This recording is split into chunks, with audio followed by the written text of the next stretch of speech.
નાખ્યો છે. તમે કઈ ટીમમાં? 18 લાખ રૂપિયામાં સિલેક્ટ કર્યો મને. તો રાહુલ 18 લાખ રૂપિયામાં વેચાઈ ગયા ઓક્શનમાં ઈ ક્રિકેટની ટીમમાં. અને રેશુનો થોડુંક મૂડ ઓફ થઈ ગયું કેમ કે મેં આજે બ્લોગ બનાવ્યો ને એટલે એનો મૂડ ઓફ છે. ના ના સેજ જઈ નહીં. કેમ? તો એવું કઈ થોડું તમે આમ બોલતા ને વસે ખોડો એટલે તમને ખબર જ છે કેવી લાગે તમને. મમ્મી આંસુ ચાલુ છે. ઓહો મમ્મી કાંટા કાપે છે. મારે વયું જવું પડશે ને તો મારે ખુશીના આંસુ મને નહીં પોહાય. કેમ ન હાલે? રોવું હોય બધાને હારે મળીને જ રોવું. ગુડ મોર્નિંગ ગાઈસ, કેમ છો તમે બધા? એકદમ મજામાં જશો. તમને લોકોને જય શ્રી કૃષ્ણ, હર મહાદેવ, જય માતાજી, જય યોગેશ્વર, જય સ્વામિનારાયણ, જય દ્વારકાધીશ સાથે આજનો વ્લોગ ચાલુ કરું છું. ઘણા દિવસો પછી મળ્યો તમને, તો કેવો રહ્યો તમારા આટલા દિવસનો એક્સપિરિયન્સ? એટલે મતલબ રેશુ સાથે તમે જોડાયેલા જશો મને ખબર છે, પણ રેશુ સાથે કેવી મજા આવી કોમેન્ટમાં કહેજો આજના, એટલે મને ખબર પડે કે કોણ કોણ એક્ટિવ હતું. બાકી આજનો દિવસ બહુ સરસ છે, પણ મારા માટે નહીં, તમારા માટે હશે. મને તો થઈ ગયા છે ભાઈ, પેટમાં ગડબડ છે, એટલે હું આજે ઘરે છું. બહારનો મોસમ જોઈને તો પણ એવો જ છે કંઈક બીમારીવાળો. મેં તમને નહોતું કીધું 2-3 દિવસ પહેલાં જ તે કે અત્યારે બહુ ધ્યાન રાખવા જેવી બાબત છે કે અત્યારે, પણ હવે મેં તો બહુ ધ્યાન રાખ્યું પણ ખબર નહીં કેમ થઈ ગયું. હવે મને બહુ ધ્યાન રાખીને એને થઈ જાય. જોજો, જીવન હંમેશા બિંદાસ જીવવાનું, ધ્યાન બિલકુલ નહીં રાખવાનું, જીવનને એના ઓલા ઉપર છોડી દે. કેના હું સાધુ સંતની વાણી કરે છે આ બધી. એમ કહું છું કે જીવન એની રીતના જીવવાનું, કાંઈ બહુ કેર નહીં કરવાની, જે થવાનું હશે થઈને જ રહે. કોણે કીધું એવું? હું કહું છું એટલે ધ્યાન રાખવાનું હોય, તો એવું નથી, પણ એવું કઈ ન હોય. તમે ધ્યાન રાખો ને તોય થવાનું હોય તો થઈ જ. કાલે તને ખબર છે તારો સુપર હીરો એટલે હું પોતે, કાલે ઓક્શન હતું, ખબર છે ને તને? આપણા નવાપરા પરિવાર અને ધોળકિયા પરિવાર આયોજિત NDPL એટલે નવાપરા ધોળકિયા પરિવાર લીગ ક્રિકેટ ટીમ ઓજાયેલ હતી. 6 ટીમ હતી એમાં. 6 ટીમ છે. હા 6 ટીમ. એમાં મહદ 11 છે, મને સિલેક્ટ કરી નાખ્યો છે. તમે કઈ ટીમમાં? 18 લાખ રૂપિયામાં સિલેક્ટ કર્યો મને. તો રાહુલ 18 લાખ રૂપિયામાં વેચાઈ ગયા ઓક્શનમાં ઈ ક્રિકેટની ટીમમાં. આમ નહીં. હા, અને આપણે IPL બંધ થઈ ગઈ. IPL બંધ થઈ ગઈ, આપણે થઈ ગઈ ને NDPL ચાલુ. આમ આપણે ઘરની પ્રીમિયર લીગ તો ચાલુ થઈ ગઈ ને. એ થઈ ગઈ, પણ આમ IPL બંધ થઈ ગઈ એટલે તમને હું ગમતો નહીં હોય ને? કોને? મને તો ક્યાં, હું ક્યાં એટલું બધું જોતો. પપ્પાને નહીં ગમતું હોય, પપ્પા જોતા જાજુ, એટલે પપ્પાને તો થોડુંક વધારે એમ માવઠું લાગી ગયું કે આ પાકિસ્તાન વાળાને અત્યારે જ કરવું હતું એમ. એવું કાંઈ નથી પપ્પાને, પણ આ યુદ્ધનો માહોલ ચાલે છે એટલે ચિંતા તો બધાને થાય જ છે. એટલે બધા પોતપોતાનું ધ્યાન રાખજો અને મિસગાઈડ નહીં થતા. કોઈ બી ઇન્ફોર્મેશન સાવચેતીથી જોજો, વાંચજો અને સમજજો કે તારણ કાઢજો કે આ સાચું છે કે ખોટું. અને ન ખબર પડતી હોય તો આપણે આગળ શેર કરવાનું નહીં. કોઈ બી ઇન્ફોર્મેશન કદાચ હું પણ આપતો હોય ને તોય તમારે આગળ શેર કરવાની નહીં. તમારે ખાલી તમારા વિચારોમાં રાખવાનું કે ભાઈ આવી વસ્તુ આ ભાઈ કીધી હતી તો બીજી જગ્યાએ જ્યારે, અને હું તો તમને કહું તો ઇન્ડિયાના ટ્વિટર હેન્ડલ છે ઘણા બધા, એની ઉપર જઈને ફેક્ટ ચેક કરો કે ભાઈ ઓકે જ છે ને આ વસ્તુ, ઓકે જ છે. જો તમને એમાં રસ હોય તો, બાકી બહુ ડીપમાં પડવાની જરૂર નથી. બાકી બધું નોર્મલ જ ચાલે છે અને નોર્મલ ચાલતું રહે છે. પણ હા, સાયરન ગમે ત્યારે વાગે એટલે છે ને શું શું કરવું જોઈએ ને એ ખાસ કરીને ધ્યાન રાખજો. રેડી ને? બરોબર વાત છે, બરોબર છે. સાયરન ગમે ત્યારે વાગે એટલે આપણે એટલે મતલબ આપણને ખબર હોવી જોઈએ કે આપણે આ ટાઈમે શું કરવાનું છે. એટલે પહેલાં તો છે ને સાયરન વાગે એટલે સેફ જગ્યા ગોતી લેવાની, ઘરમાં કોઈ એવો વસ્તુ કે ભાઈ ત્યાં આપણે બેસી શકીએ, રહી શકીએ, અને ત્યાં આપણને જે રીતના સૂચના મળે એ રીતના આપણે કરવાનું. બાકી બહુ લાઇટ ને એવું બધું બંધ કરી દેવાનું, બનતું હોય ત્યાં સુધી. તો સરકાર જ બ્લેકઆઉટ કરી દે છે. પણ વાત છે આ તો, અહીંયા સુધી પરિસ્થિતિ કોઈ પહોંચશે નહીં, પણ આ તો વાત છે ખાલી તમારી સાથે. એમ કે આપણી ડિફેન્સ સિસ્ટમ એટલી સારી છે કે બધું આપણે હેન્ડલ કરી લઈએ છીએ બોર્ડર ઉપર. બોર્ડરની અંદર નથી આવી શકતા એ લોકો, એટલે એ બધું અત્યારે માટે સારું જ છે. પણ કદાચ ગમે ત્યારે કંઈક ખોટી પરિસ્થિતિ આવી શકે છે, એટલે તૈયાર પણ રહેવું જોઈએ. બાકી આજનો વ્લોગ ચાલુ કર્યો અને રેશુનો થોડુંક મૂડ ઓફ થઈ ગયું કેમ કે મેં આજે વ્લોગ બનાવ્યો ને એટલે એનું મૂડ ઓફ છે. ના ના સેજ જઈ નહીં. કેમ? તો એવું કઈ થોડું તમે આમ બોલતા ને વસે ખોડો એમ કરું, એવું થોડું કરું. તમને લૂઝ મોશન થઈ ગયું, મન થોડું થઈ ગયું. તમને ખબર પડી ગઈ? રહેવા દે, બહુ દાંત કટાઈ જાય ને કદાચ કહેતો રહેશું, બહુ દાંત કાઢતો હા બહુ દાંત કાઢતા નહીં નકર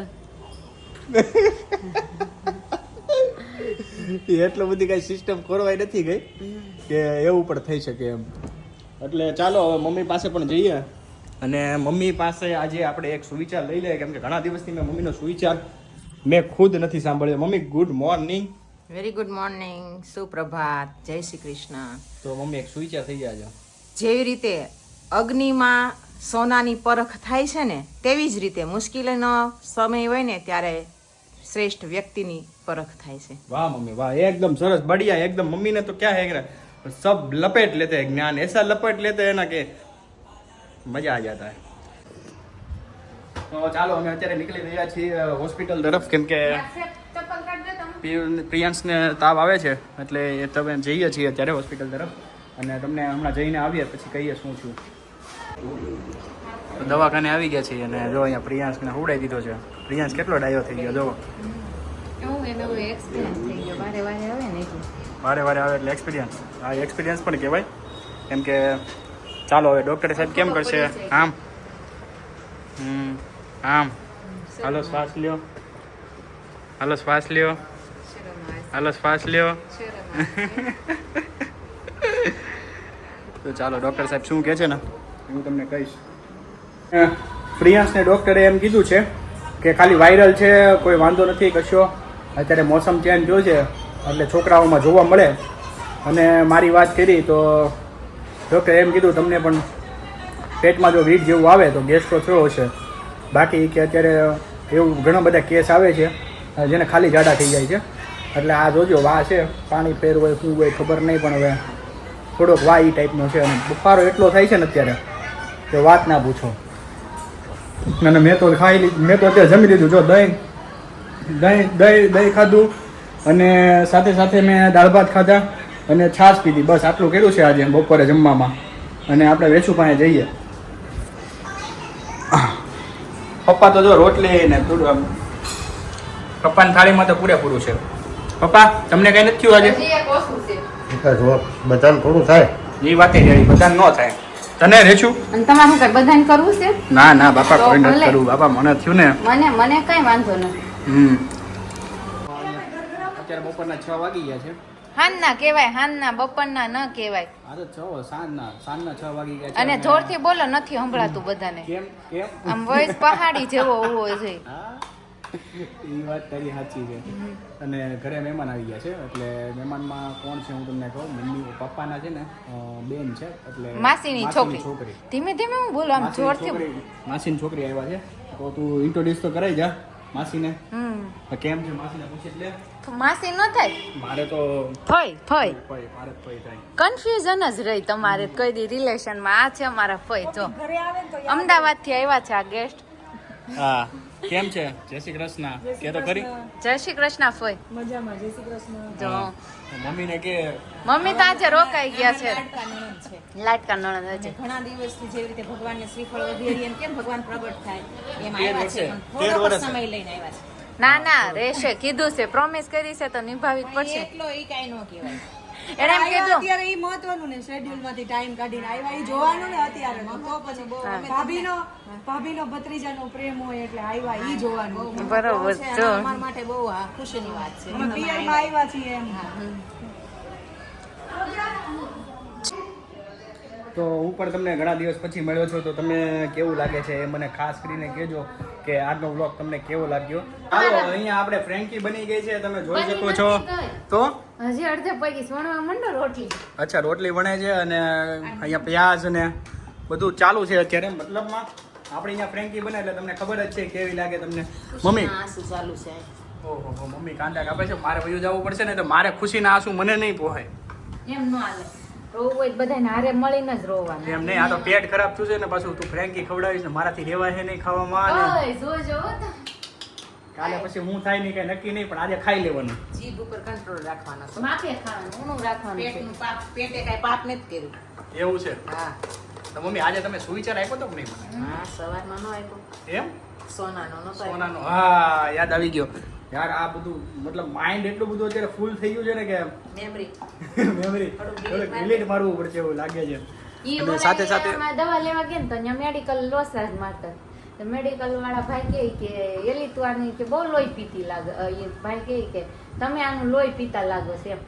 મેં કીધું હું જ પીને બીજું કોણ પીવે? ઈ કે આને કાંઈ યાદ જોયું મમ્મી? સાંભળ્યું મમ્મી? આ સબૂત છે. સબૂત. અને ભાભી ગામડે શું કરી રહ્યા છે એની ખબર નહીં, પણ ફોન કર્યો મેં ક્યારે આવો છો?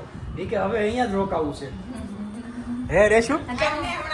હા 2-3 દી ખાઈને આ મેઘરાજાની કૃપા છે ને એટલે બધું છે વાતાવરણ.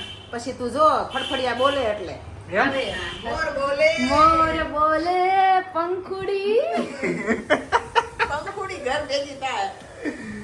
એટલે ભાભીને આ વ્લોગ જોવાના જ છે, એટલે ભાભીને હું તમને કહી દઉં, ભાભી યાર પ્લીઝ જલ્દી આવી જાઓ, અહીંયા તમારા વગર આ સોનું સોનું લાગે છે.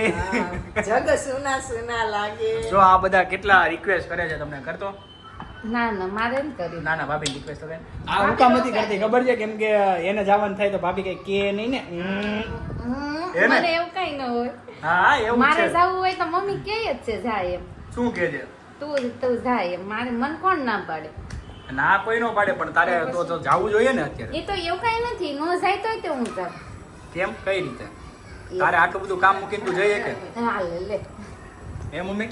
આટલું બધું કામ મૂકીને જઈએ કામ કે? ક્યાં પાછળ આવવાનું છે? થોડું એમ કે રેશુ બેન રોકાઈ જાવ કામ નહીં. કેટલું કામ હોય તારી ઉપર, કેટલી જિમ્મેદારીઓ છે તારી ઉપર, એ તો ચેનલની જિમ્મેદારીઓ છે તારી એ હું ઉપર. ત્યાં પૂરી કરી નાખું.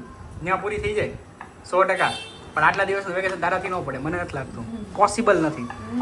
ન જ પડે ને. કેમ? આપણું ફેમિલી હોય ને એટલે હા. ફેમિલી જવાબદાર લેડી છે. તો મમ્મી આજે કઈ માધ્યમ દ્વારા કહેવા માંગુ છો? કેમ કે આજે સીઝ ફાયરનું સમાધાન કરાવી નાખ્યું છે અમેરિકા વાળાએ આપણી અને ભારત વચ્ચે, પાકિસ્તાન અને ભારત વચ્ચે એમ કયો સમાધાન કરી નાખ્યું છે અને સીઝ ફાયર રોકાયું છે. એટલે એટલે કેમ લાગે છે? યુદ્ધ તો બંધ થઈ ગયું છે, થેન્ક પણ ગોડ ભગવાન બધાને સદબુદ્ધિ આપે. સૌથી પહેલા પાકિસ્તાન વાળાને આપે હા, કે આ ન કરવાના ધંધા ન ઈ કાંઈ નહીં. કાલે 4 એરબેઝ ઉડાડ નાખ્યા એના હા કાલે રાત્રે. એટલે હવે પછી આમે તે પતી ગયું હતું ત્યાં. બીજું કઈ બાકી નહોતું હવે ઉડાડવાનું. કરવાનું. ધોઈ નાખ્યું. ધોવાનું તો એટલું ધોવાય નહીં. આપણે અહીંયા અને ઘણો બધો દેશ પાછળ વયો ગયો એનો પણ, અને આપણે પણ થોડોક ફરક તો આપણે પણ પડે. શું કે? એ બધા એમ કે હું ઓલા જેવું છે કે આ યુદ્ધ હાલશે ને તો 30 વર્ષ આપણો દેશ પાછળ રહી જાય. એ બધી વાત કહેવાની હોય, એટલી જ ગ્રોથ વધારે પણ કરે. સાંભળો જ ખરા તો 30 વર્ષ પાછળ વહી જાય દેશ તો હું કેવડી થઈ જઈશ. તું ગડી થઈ જાય. ગોડા પાછળ જાય ના પાછળ જાય તો હું આવડી જ થઈ જાઉં. પીયું કરતા નાની છે. મારા 30 જાય નથી. પાછળ જાય છે, આગળ ન આવતો. જોયું? પાછળ જવાની વાત નાનું જ ચાલે થાવું છે બધાને, નાનું જ થાવું છે. તો મમ્મી તમે કેવડા નાના આમ તો થઈ જાવ ને. હા, મારે ખાવાનું છે. આમ જો તમને થોડા ને રોટલી આવ્યો. જો પ્રિયાંશ, આ જો તો હાલો પ્રિયાંશ હવે જય શ્રી કૃષ્ણ કહી દો બધાને. હાલો બાય બાય કહી દો, સી યુ કહી દો. હાલો સી યુ કરો. બાય બાય કરો, સી યુ કરો. ગુડ નાઈટ કે ગુડ નાઇટ કહી દે. ગુડ નાઈટ કે હાલો ગુડ નાઇટ ગુડ કહો. નાઈટ ને કે તો જ આપું. Good night. પછી જય શ્રી કૃષ્ણ. જય શ્રી કૃષ્ણ. ટાટા. તો ચાલો અહીંયા બ્લોગ ખતમ થાય છે, અને આજનો બ્લોગ તમે કેવો લાગ્યો તમે મને કોમેન્ટ કરીને કહેજો. અને આઈ હોપ તમને બહુ મજા આવી હશે. તો તમને લોકોને ફરીથી જય શ્રી કૃષ્ણ, હર મહાદેવ, જય માતાજી, જય ગશો, જય સ્વામિનારાયણ, જય દ્વારકાધીશ સાથે કાલે મળું ફરીથી.